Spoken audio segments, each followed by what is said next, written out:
In the heart of Taipei's Cine district stands a striking landmark, the Grand Hyatt Hotel.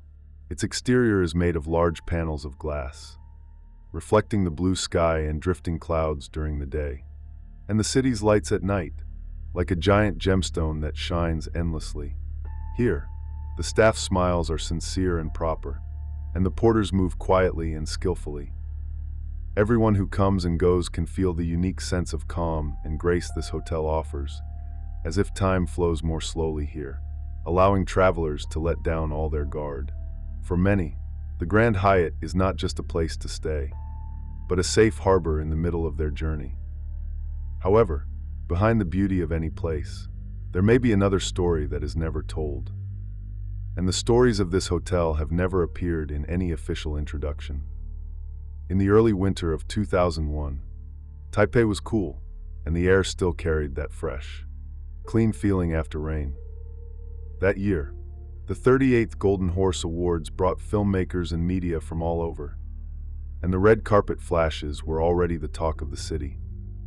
Kim Hyun-young was a famous singer and actress from South Korea.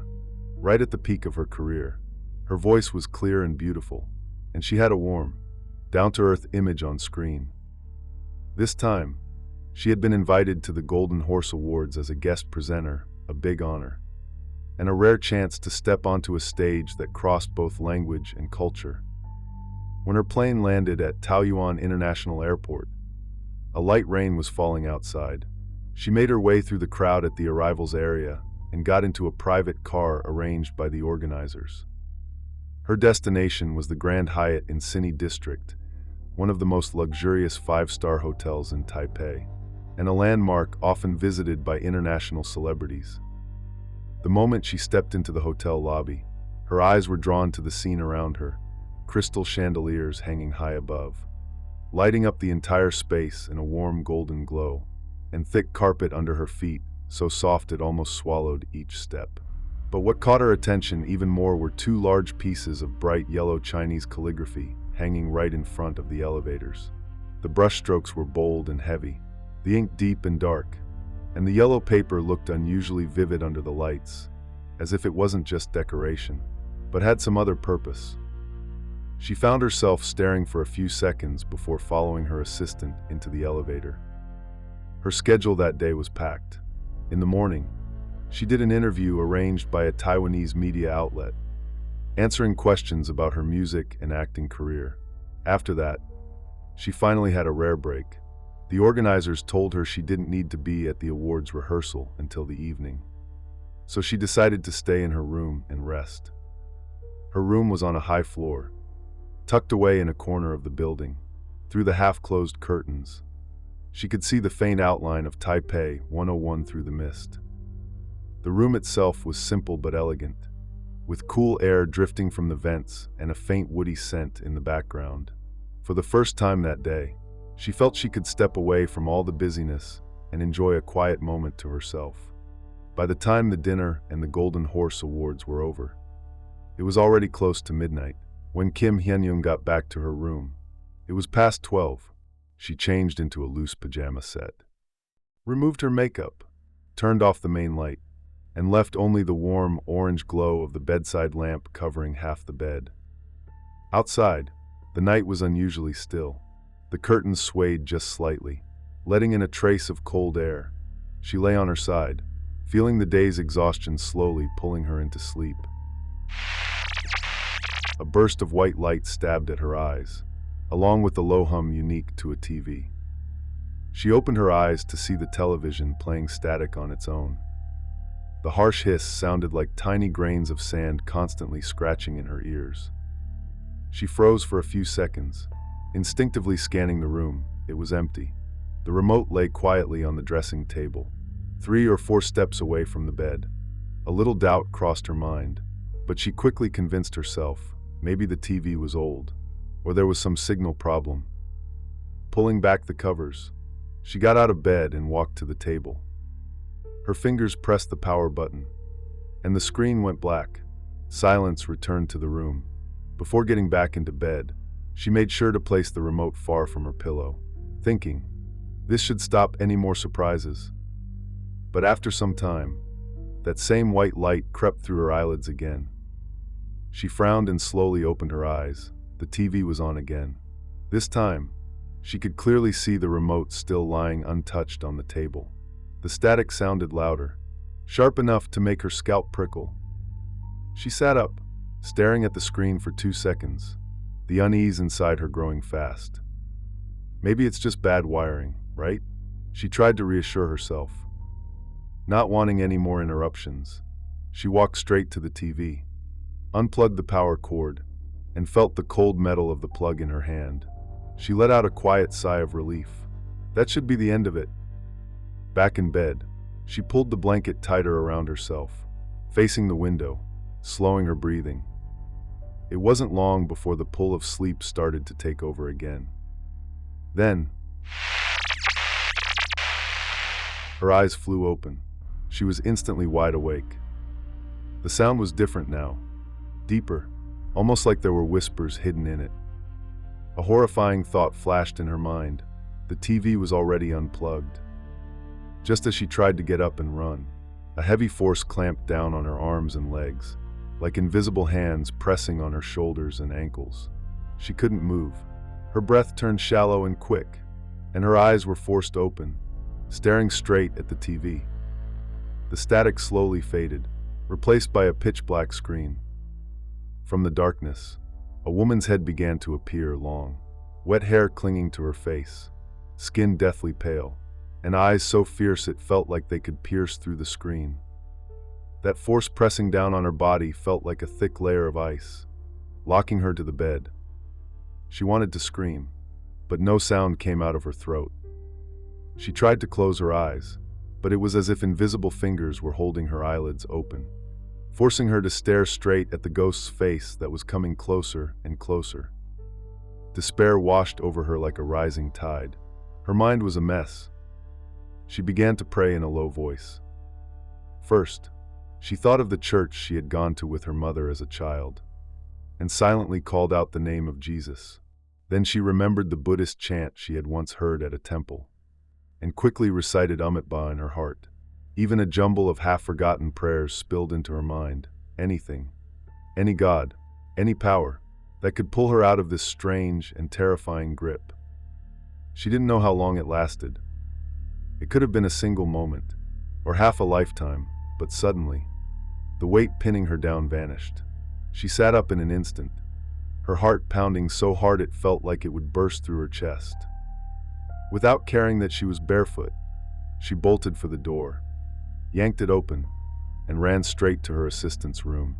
Her knocking came fast and shaky. When the assistant opened the door, he saw her face streaked with tears, gasping for breath.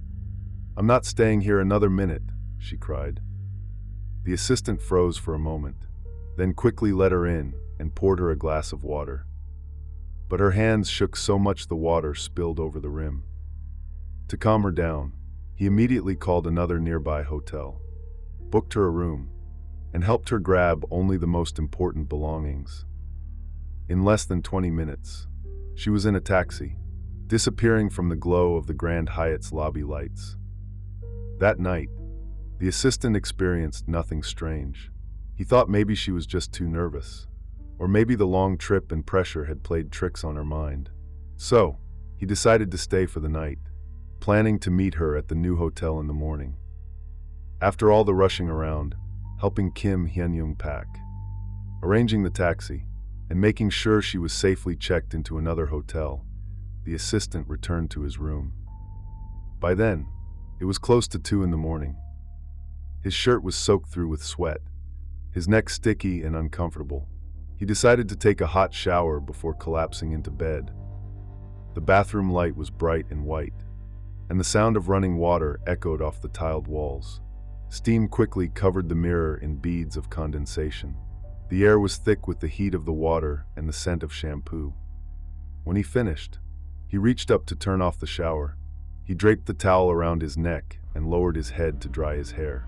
That's when, from the corner of his eye, he caught an unusual shape slowly appearing in the mirror. It wasn't his own reflection. The man wore an old, rumpled white shirt. The collar was crooked, his feet dangled in the air, and his body swayed gently, as if something was holding him up. Following the line of sight upward, a thick, rough rope dangled from the ceiling, digging deep into the man's neck. The skin was bruised with a shocking dark purple mark. His face was pale and swollen, his half-closed eyes clouded like stagnant water.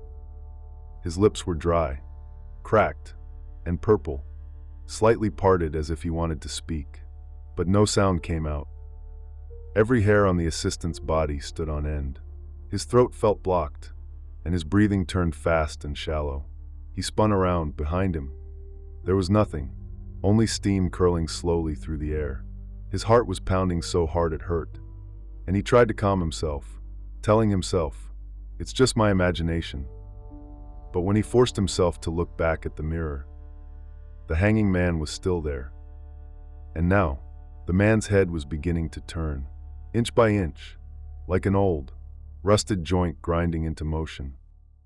The movement was stiff and unnatural, until those cloudy eyes locked perfectly with his own. A cold shiver shot up from the soles of his feet to the back of his neck. The man's mouth slowly stretched into a smile, one that no living person could ever make. Then, from deep in his throat, came a low, hoarse voice, like it was forcing out two words.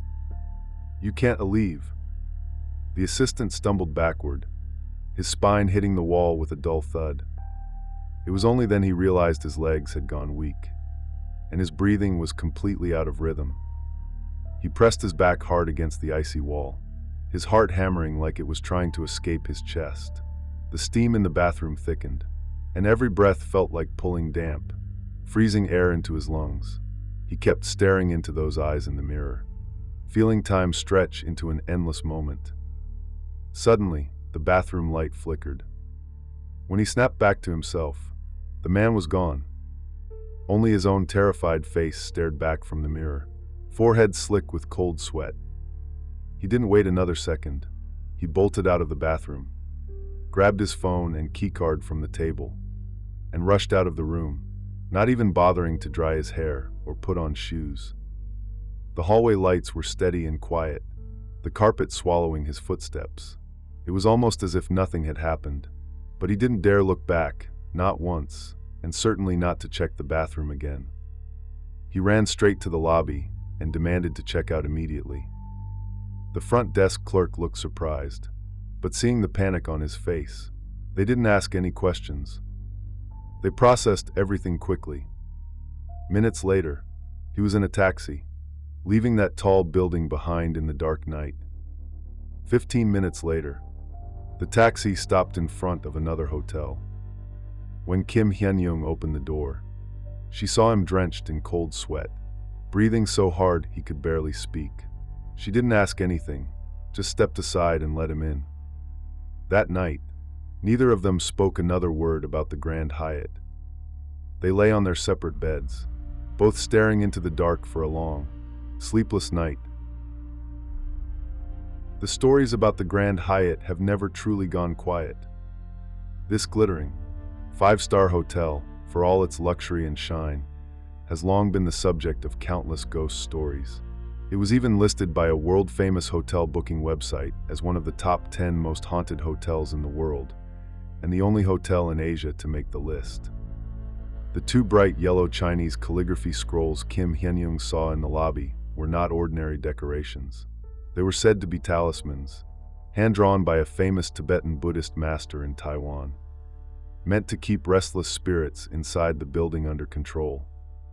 Years later, due to renovations and public opinion, the hotel removed them, replacing them with a life-sized wax figure of a security guard. But in the middle of the night, many guests claimed it felt like someone was watching them, and some even found the wax figure far more unsettling than the talismans ever were. What made the place even more chilling was its rumored history. During the Japanese colonial era, it was said this land was used for executions and burials, countless souls meeting their end here. There's little in the official records to prove it, but among Taipei locals, the stories have been passed down for generations, casting a shadow over the very ground the hotel stands on. For most people, maybe it's just another urban legend. but for Kim Hyun-young and her assistant, who lived through that night. The darkness and the cold of this place are not legend.